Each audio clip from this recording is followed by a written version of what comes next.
Okay, so I just needed to make this video because this is a very dangerous time for me and I need to do this from my heart. Um, I had a boyfriend years ago. He was so fine and his name was Dre. And my name is Dre. My name is Andrea, but they called me Dre growing up. And I remember when I met Dre, he was looking at me and he was the finest thing I'd have ever seen. I still ain't seen too many that was as fine as Dre. I mean, he had the pretty eyes, and my son is very handsome now. But and God said that's why a lot of women are jealous because my baby is cuter than their baby. But anyway, so I remember when he was talking to me, I was like looking at him, and I was like, is he talking to me? Because he's so fine. Like, I would think that he would be talking to my friend or whatever.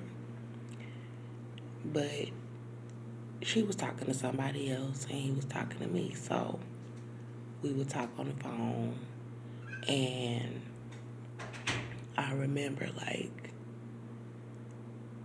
getting a phone call that somebody killed him. And I was not concerned about if he had other women or what he had going on because he was that fine. Like, he was that fine that you was just lucky if he show up to see you. Like, that's how fine this dude was.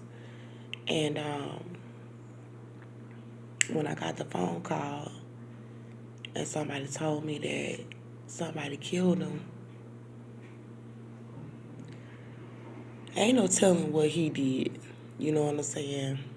But I just felt this feeling of jealousy come over my body, like that it was a possibility that somebody was jealous of him because he was so fine.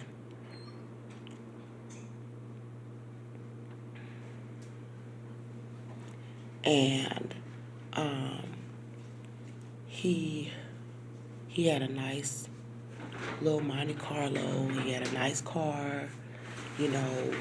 And people who envy, they take this stuff to a whole nother level. And the reason why I said something about him is because I'm dealing with envy. I'm dealing with people who are envious of me. And I know that when people are jealous of you, they will do anything to try to harm you. And they do team up with your enemies, with other people who are jealous and don't like you for that reason. Um, I'm going to say something about my life with my son. First of all, I'm going to talk about my child father. He was jealous of my life. I had my own apartment. I had a vehicle.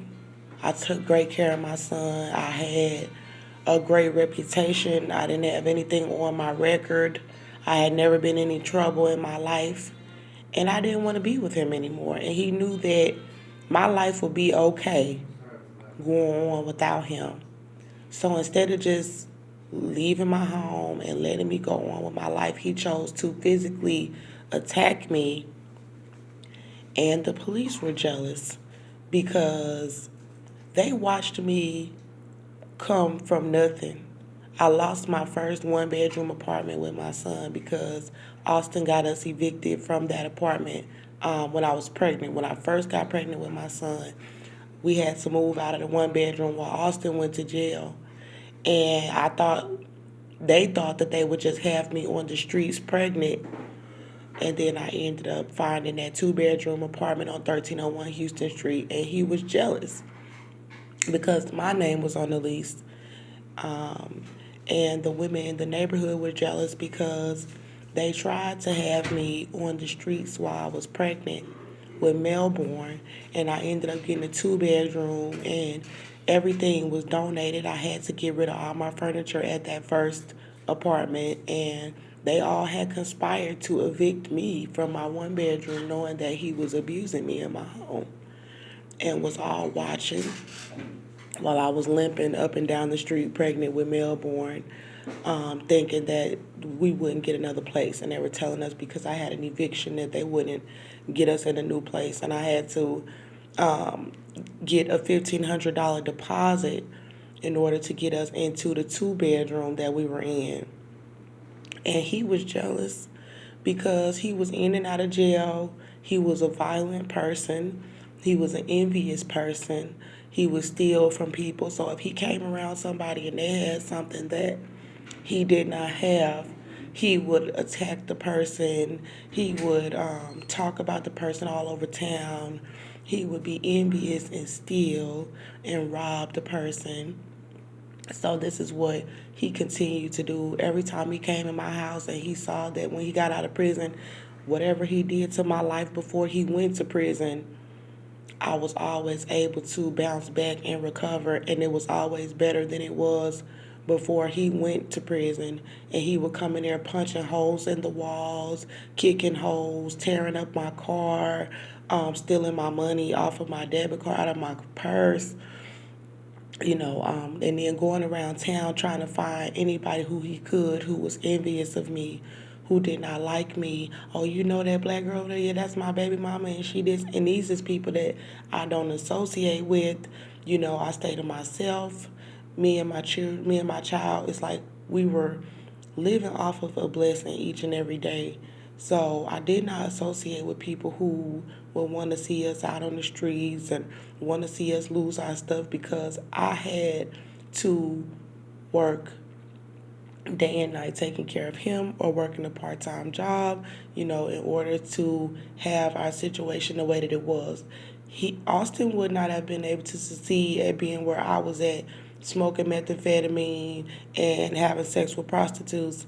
I was very disciplined with all of my blessings, and people went out of their way to try to bless him and give him my place when he got out of prison. They conspired with the police department.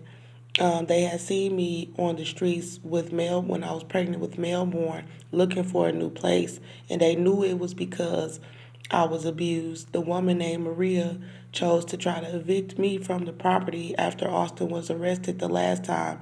And she didn't really have a reason to evict me because he was abusing me in the apartment. All the evidence shows that he was abusing me. And these white women was sitting around thinking that they got to watch me get beat up and not call the police. And then when I have to protect myself, then they want to try to call the police and lie and say, oh, the black woman hit him, to try to change the story. And the police already knew what the story was, and they would not arrest me because they knew that he was abusing me. Everybody knew he was abusing me, and I was pregnant when I first got pregnant with Melbourne. And they tried to switch the story around while I was pregnant to still try to take up for my white baby daddy. So I ended up in this new 2 bedroom, and Cynthia O'Vera, Austin's adopted mother, and Austin and the Conroe police all decided that they were going to try to steal my apartment from me by trying to find a reason to arrest me. This was before the shooting. So while he was in prison, they were following me around trying to stage arrest me so that Austin could get out and have my apartment and my son because he was white. There were black women helping him do this. There were black men in the military trying to help him do this. There were people who worked for CPS who were black and Indian. There were white women and white men swarming around my house day and night.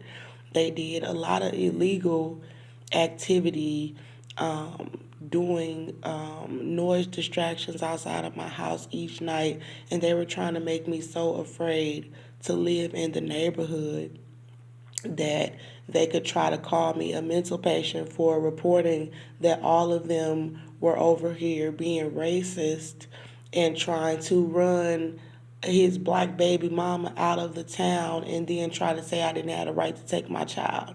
And my family was jealous. You know, we came from Chicago, Illinois. We came from the blocks where we had to fight for every little thing that we had. And if you was halfway pretty, you was gonna be getting beat up every day. And then they try to teach you that you can't protect yourself. Like you just supposed to let people beat up on you and tear you down and be jealous. And if they can keep you tore down, then when you tell people they doing this to me because they jealous, people gonna be like, "What's there to be jealous of? You look like this, you look like that." No, you're trying to keep me down because you're jealous. So all these black women who were jealous of me in the community, they were trying to team up with these white people and these CPS workers to do stuff to me in my home. They were trying to intimidate me around my apartment while I was just going in there and taking care of my child. There were black men who were jealous. They wanted to be able to come in my house and live for free and have me. And I did not want to be with them. I did not like them. The feeling was not mutual. So they became envious and chose to try to help tear me down with these women because I did not want to be intimate with them. So they rather had been like, oh, well, let's see Andrea on the streets without this. Let's see her lose her baby. Let's see all this stuff happen to her. We all know her baby daddy abusing her, but us all lie about it because we couldn't have sex with her.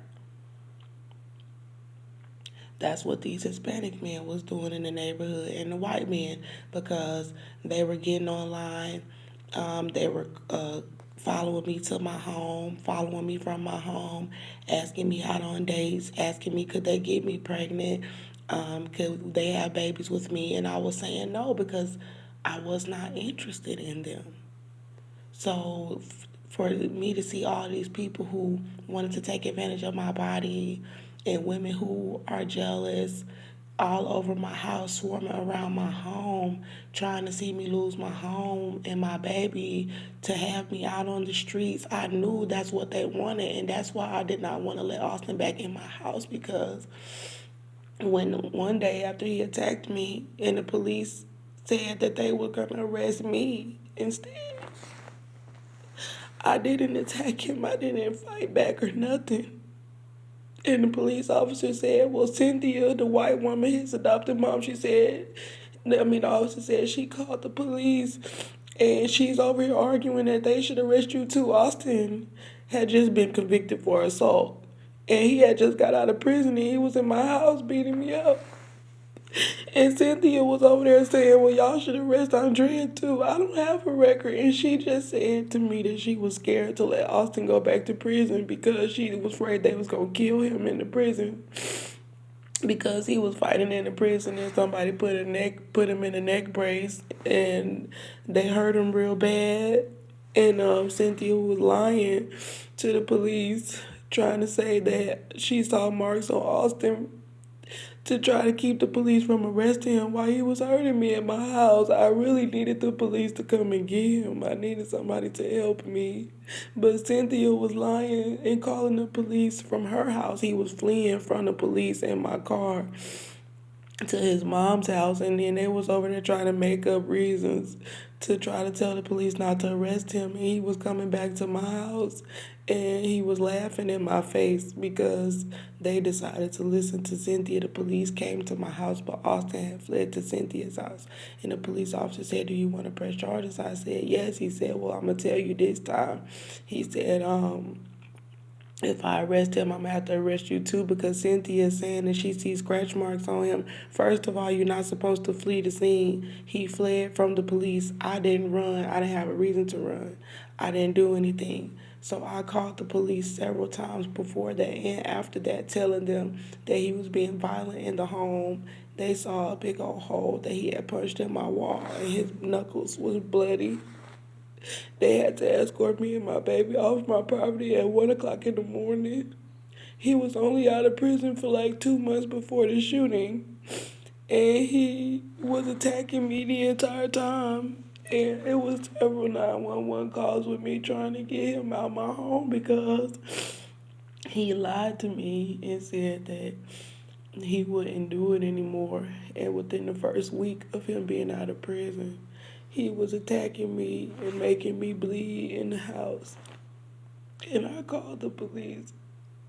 And Cynthia knew that he was going to go right back to prison. He just got out. So she was calling the police department and she was lying, trying to keep Austin out of prison. And he was in there punching my baby.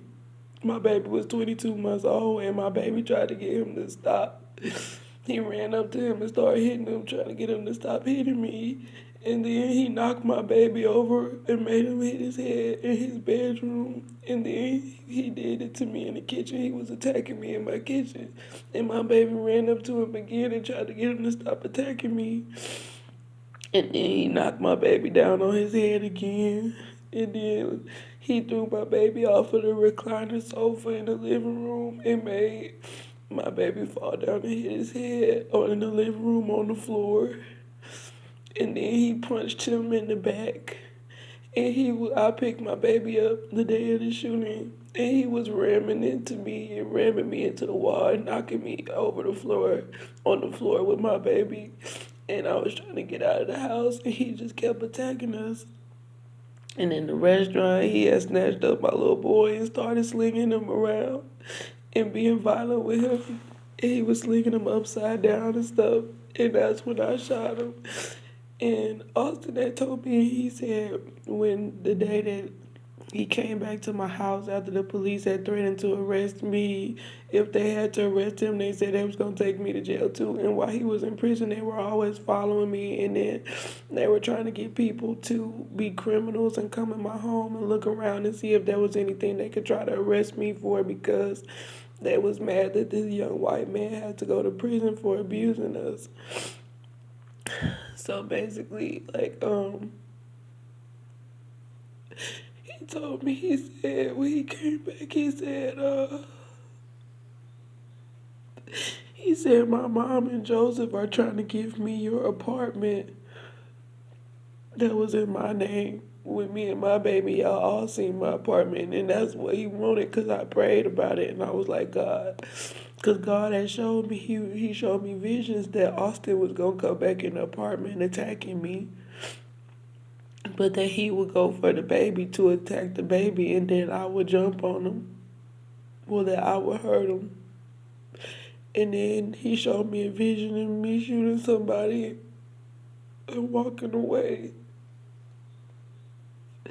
And then I had my natural hair, and I didn't have no intentions of shooting anybody. I didn't know why I had the visions.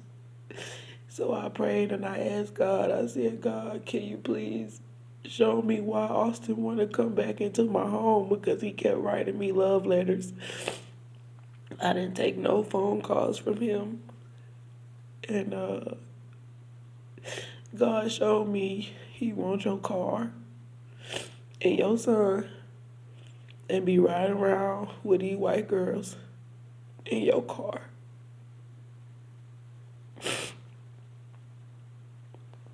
But I was like, maybe it was just a dream. And then God was showing me that he was not faithful to me. He showed me a lot of things that I won't repeat. And then so when when I finally let him back in the house, he was attacking me. When he got out of prison, he was attacking me. The first night that he got out of prison, we went, he forced me to have sex when he first came in the house, because I was like, I don't want to have sex yet. I want us to talk and get to know each other and reconnect. And he told me that he couldn't wait, and he made me do it with him right then. And he kept doing that. It was like one time that it was consensual, and all the rest of the times he made me. And then so we went the first night to go to Applebee's or Chili's, me, him, and Melbourne. And when we went, he just kept ordering liquor and drinking it. And I told him, that I was like, you getting too drunk. Like, we got Melbourne here. And You can't be drinking all like that around him. And he wouldn't listen. And then he wanted to stop by the liquor store and get a bottle of alcohol. And I told him, I said, just get a little bottle, don't get a big bottle. And I loved Austin, I did. But I couldn't control the way they behaved when he was drinking. So that's why I was telling him, just don't drink. We'll be fine. But he wouldn't listen.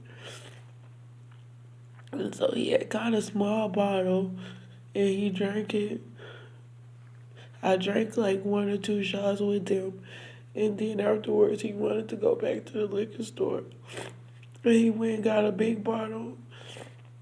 And he tried to make me drink the alcohol with him. And I told him that I couldn't because I have a limitation. If I drink, I won't drink too much. And he took 14 shots. And he was stumbling around in Melbourne room, falling all into the walls and, making a lot of noise and knocking over empty bottles in the bathroom sink. And he went in the living room and he started throwing up all over the floor and he just left it there. And the next day he wouldn't clean it up. And then he did this again, and then he had a big bottle of clear alcohol and drank it all, and then went right back to the store and got a big bottle of brown alcohol and drank it all. And then he was in the house abusing me. And they made me feel like, Cynthia and Joseph made me feel like if I called the police, that it would be my fault for him going back to prison. But, I knew from watching him that I needed to call the police. Like, my neighbor was complaining, saying it was too much noise. Like, we celebrated the first night, but after that, it was a continuous thing of him drinking and, causing all these disturbances, throwing up all over the place. And he was hitting my son, abusing my son, and my baby was not doing anything for him to be hitting on him and punching on him and making him hit his head, knock his head all over the place. And that's why people want me dead, because they know that's wrong for people to have did this to me, caused me to lose my home and my baby.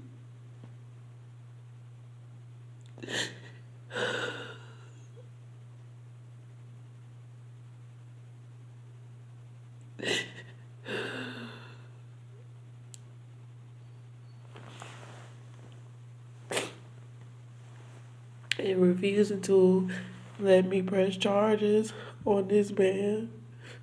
I don't have the money to hire a lawyer. And that's what Jesus was saying, because there was some lawyer saying that he would represent me for $1,500. And God was like, well, I did it for free. I represented her for free when she was locked up. And I got her out. And I gave her $1,500 because somebody donated me $1,200 to my GoFundMe account. And God said I gave her $1,500, and I've had people giving me money, donating me money, and I guess God was saying that came from Him, and that I shouldn't have had to pay a lawyer to help us. So while I was in jail, people knew that I was not guilty, but they were all on the white man's side. They were all on my white baby daddy's side, And God said the reason they arrested me was because I was African American, because it was too much evidence. They all knew what was really going on in my home. And it could have been prevented. God said that I called the police several times. So the Lord said that it was the fault of the police department because they wouldn't help us. and that there were 911 calls. And God said that that was the evidence, that the 911 calls was the evidence, and that they should not have held me in that jail, torturing me in that cell the way they did, because they had the evidence that I was not guilty in the first place.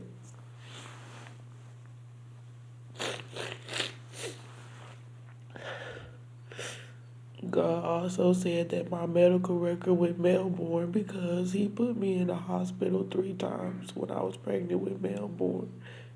And God said that he promised us that he would not hurt us, that he would not hurt me again.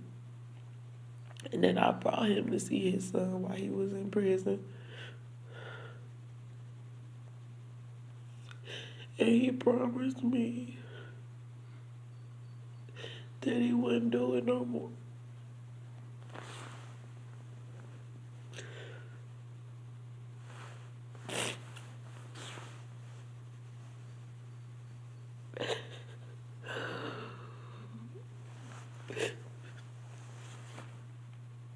And I loved Austin. Like, he was the only man that I ever really loved. So I let him come back in the house.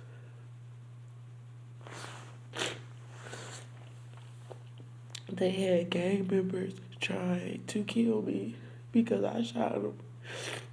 And God was like, you know, that me and Austin were in love. And that the shooting was over a baby and that I'm pregnant. So there should have been no reason for anybody involving gang members into a situation where a man was attacking his own child and his baby mama, and y'all turn around and try to kill the baby mama.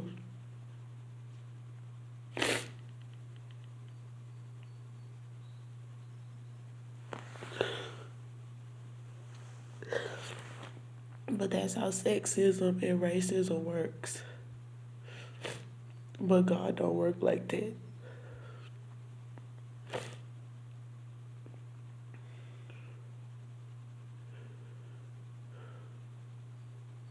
It's been a blessing to be able to tell my story. So when Miss Patterson at the Salvation Army tried to lie and say that I was talking to myself, trying to make me out to be some mental patient when I asked her to give me a moment and I'll go back to bed. She goes to write me up with Miss Frazier and say that she had a problem with me. That's fine. I understand we were inside of a facility and it's facilitated. But what I do have to say is that I would have been dead with nobody knowing what really happened because they did try to murder me in that jail. And I was pregnant. So it means a lot to me to say how I feel when I need to say how I feel about what took place. Because they were just going to kill me and lie about the entire thing of what happened. And then I'm out and they think they gonna handle me and control me and try to control the narrative of what really happened and then try to abuse me and paint a false story of me and my character. God said that Tracy Gilbert should not have given Austin temporary custody of my son while I was incarcerated on these charges. God said that the charges were false because self-defense is not a crime. I did not assault him with a deadly weapon. I defended myself and my child with a deadly weapon. And these people know the difference. That's why they rigged the charges and they rigged the evidence to try to make it look like he had not done anything to me. Officer D. Strider lied on the police report, and he did not mention what really took place that day on the police report. And then they just straight up tried to kill me back there. And it caused me to lose my home. And then they knew that when I got out, I would get my son and leave and never come back. And there are assistance programs for women and children, and they know that. And that's another abuse tactic by keeping my child from me. Cynthia said that she felt like I would take my baby and come to Georgia and that she would never see me again. Of course, people was out there abusing me and my child and wouldn't help us and wouldn't stop us from being abused. So yes, of course I was going to take my child and come to Georgia and never look back. Or I would have went somewhere. But I need this to be me being able to break free from all of the people who have abused me. I want to break free from my family. I don't want nothing to do with my family. And me having my own place with my son was the start of never having to go back to Chicago and be abused, never having to come back to Atlanta around these kind of people.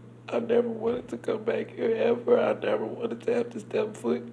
And God said it was a curse for me to let Andrew into my home because he came to my home and he saw how my life was.